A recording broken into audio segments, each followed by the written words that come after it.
mengurai kemacetan, pemerintah Provinsi DKI Jakarta akan menerapkan kebijakan jalan berbayar.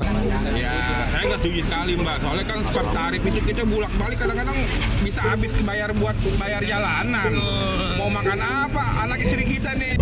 Untuk mengurai kemacetan, pemerintah Provinsi DKI Jakarta berencana nerapin sistem ERP atau Electronic Road Pricing di 25 ruas jalan utama di Jakarta. Besaran harganya mulai dari Rp5.000 sampai Rp19.000. Saya Tama Andi, jumpa lagi di segmen Belajar Tentang Dunia.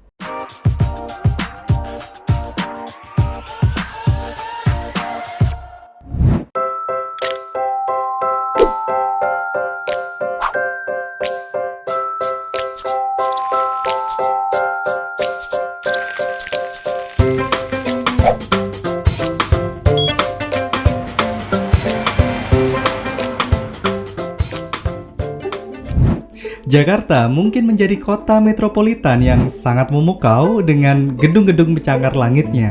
Berbagai fasilitas, tempat hiburan, dan semua kemewahan tersedia di sini. Jakarta menjadi kota all-in-one, menjadi pusat perekonomian, pusat pemerintahan, pusat hiburan, semuanya jadi satu. Berbagai daya tarik itu ibarat menghipnotis jutaan manusia buat mencari penghidupan dari kota ini. Dan dampak buruk yang nggak bisa dihindari dan menjadi salah satu masalah pelik kota Jakarta adalah kemacetan. Kemacetan lalu lintas bahkan telah menyebabkan kerugian negara hingga lebih dari 70 triliun per tahun. Kerugian ini berasal dari pemborosan BBM dan menurunnya produktivitas masyarakat karena lamanya waktu yang dihabiskan di jalan. Belum lagi masalah polusi yang nggak cuma buruk buat kesehatan tapi juga mempercepat perubahan iklim. Nah, sebenarnya seperti apa sih masalah kemacetan ini mempengaruhi kehidupan kita?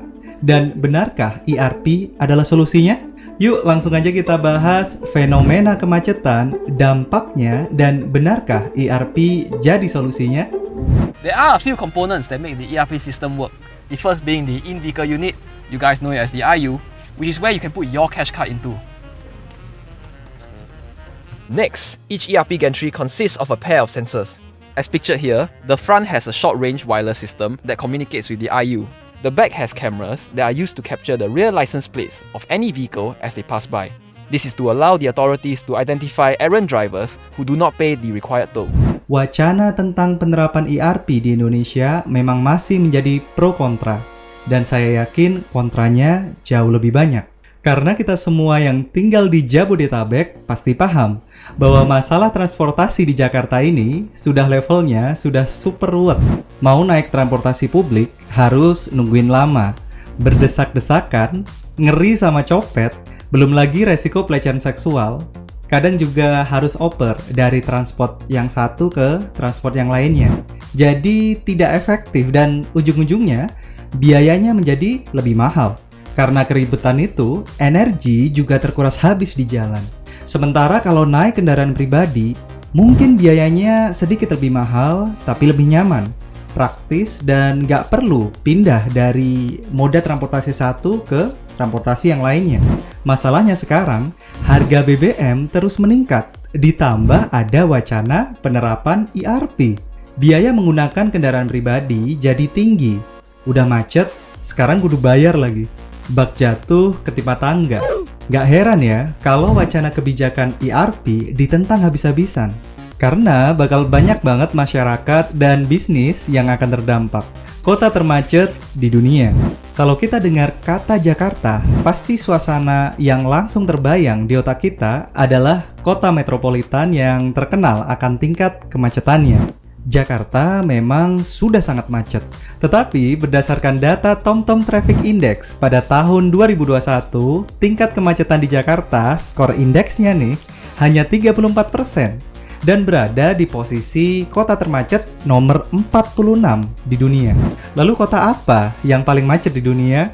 Apakah salah satu kota di India? Nyatanya, kota Mumbai di India hanya menempati posisi kelima dengan skor indeks kemacetan sebesar 53%. Nah, posisi pertama, kota termacet di dunia ternyata diduduki oleh Istanbul, Turki dengan skor hingga 63%. Posisi ini banyak berubah, terutama saat pandemi COVID. TomTom mengungkapkan bahwa tingkat kemacetan rata-rata menurun hingga sebesar 19% akibat pandemi.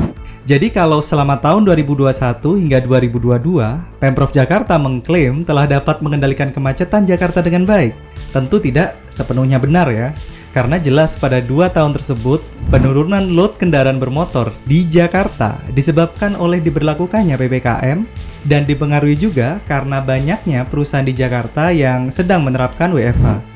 2 tahun sebelumnya, yaitu pada tahun 2017 dan 2019, Jakarta masih menempati posisi 10 besar kota termacet di dunia dengan indeks di atas 53%. Kemudian saat pandemi pada tahun 2020 menurun menjadi 36% dan menurun lagi menjadi 34% di tahun 2021. Sambil kita lihat aja ya tahun-tahun berikutnya bakal seperti apa. Karena kalau memang benar akar masalah kemacetan di Jakarta telah teratasi dan berhasil turun drastis akibat sistem transportasi yang sudah baik dan bukan akibat pandemi, tentu program IRP tak perlu lagi untuk diterapkan. Kan sudah berkurang macetnya. Namun nyatanya, data dari Badan Pusat Statistik atau BPS menunjukkan fakta yang mencengangkan. BPS mencatat bahwa jumlah kendaraan bermotor di DKI Jakarta pada tahun 2021 bertambah 7,6% dari tahun sebelumnya, yaitu menjadi 21,76 juta kendaraan bermotor. Artinya, peningkatan jumlah pembelian kendaraan bermotor telah meningkat dan potensi peningkatan kemacetan setelah selesai pandemi menjadi sangat tinggi. Jadi untuk warga Jakarta, siap-siap aja ya. Selain Jakarta, berdasarkan data INRIX, beberapa kota termacet di Indonesia adalah Bandung, Malang, Yogyakarta, dan Medan. Kota-kota ini sebaiknya mulai mempersiapkan kebijakan untuk mengatasi potensi kemacetan yang terus meningkat. Kalau enggak ya bisa jadi bakalan seperti Jakarta. Penyebab kemacetan. Penyebab kemacetan sendiri bermacam-macam. Ada yang karena kepadatan penduduk, adanya tempat pariwisata, sedang adanya proyek infrastruktur, wilayah pusat perkantoran dan perbelanjaan misalnya, atau karena ada insiden tertentu seperti kecelakaan, banjir, dan mungkin lain sebagainya. Tapi secara umum, penyebab utama kemacetan tentunya adalah masalah kepadatan penduduk dan juga karena pertumbuhan ekonomi yang tidak merata. Ibarat ada gula, selalu ada semut. Kota besar bak gula, tempat para semut datang dari berbagai penjuru arah. Bila dilihat dari masalah kepadatan penduduk, sesungguhnya Indonesia masih cukup luas dan tidak terlalu padat. Karena kepadatan penduduknya adalah 143 orang tiap kilometer perseginya. Tetapi masalahnya, ketimpangan pembangunan membuat beberapa daerah menjadi overpopulasi. Seperti kota Jakarta yang kepadatannya mencapai 17.000 jiwa tiap kilometer perseginya. Nah, resiko permasalahan overpopulasi ini bukan hanya kemacetan, tetapi juga peningkatan harga pangan hingga krisis pangan, yang juga sebenarnya sudah kita sempat bahas ya sebelumnya di video yang ini. Lalu mengapa kemacetan menjadi masalah penting? Masalah kemacetan di kota besar nggak hanya ngebuat stres di jalan dan rugi di waktu, tapi ada banyak juga kerugian lain yang ditimbulkan akibat kepadatan kendaraan. Gak heran ya kalau banyak pekerja di Jakarta ikut menandatangani petisi kembalikan WFH yang saat ini sudah didukung oleh lebih dari 26.000 orang. Kerugian akibat kemacetan itu memang sangat besar. Bayangkan aja, di Jakarta kamu harus menempuh perjalanan 60 hingga 90 menit untuk jarak 15 km.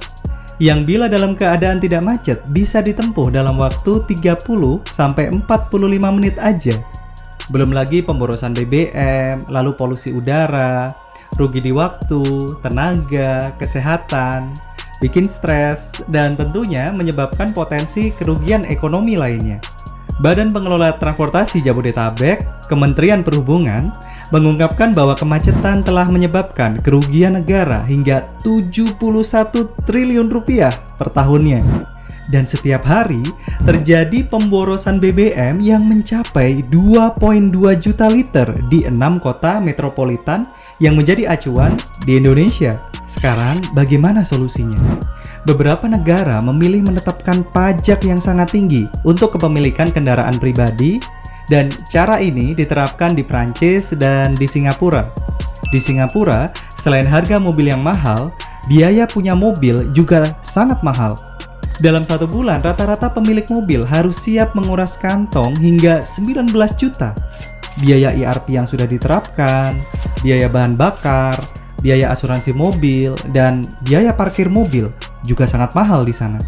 Ada juga istilahnya surat izin penggunaan mobil yang dibayar setiap 10 tahun dengan biaya 40.000 Singapura dolar atau sekitar 392 juta rupiah plus pajak kendaraan yang kudu dibayar setiap 6 bulan sebesar 375 Singapura dolar atau setara dengan 3,6 juta rupiah.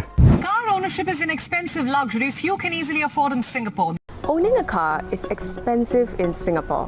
Unless you've been living under a rock, you'll know that car prices in Singapore are just plain ridiculous. $154 for a Prius? No kidding. Let me ask you a question. Is the moral of this story, don't buy cars in Singapore? Namun kebijakan di negara lain belum tentu siap diterapkan di Indonesia. Karena perbedaan kultur, perbedaan karakter masyarakatnya, dan juga masalah para pemangku kepentingannya. Dalam hal ini termasuk juga rencana penerapan ERP. ERP dapat berpotensi menimbulkan banyak gejolak, terutama pada masyarakat menengah ke bawah, dan para ojek online yang harus melintasi jalan yang dipasang ERP. Dan belum tentu program ini dapat menyelesaikan masalah kemacetan. Bisa jadi hanya memindahkan kemacetannya saja. Secara umum, perbaikan sistem transportasi massal adalah kebijakan yang sangat penting dan seharusnya menjadi fokus utamanya. Keberadaan Transjakarta dan MRT sebenarnya sudah terlihat membantu mengurangi kemacetan. Seperti yang kita tahu, transportasi massal dapat mengurangi jumlah kendaraan pribadi yang ada di jalan. Namun pemerintah perlu memperhatikan kualitas kenyamanan dan jumlah armadanya, dan juga agar rutenya dapat menjangkau lebih banyak lokasi. Perbaikan moda transportasi massal ini juga bisa diikuti dengan kenaikan pajak kendaraan bermotor secara bertahap. Masalah pedestrian juga perlu untuk diperhatikan. Pedestrian yang bersih, nyaman, dan tidak terganggu oleh PKL,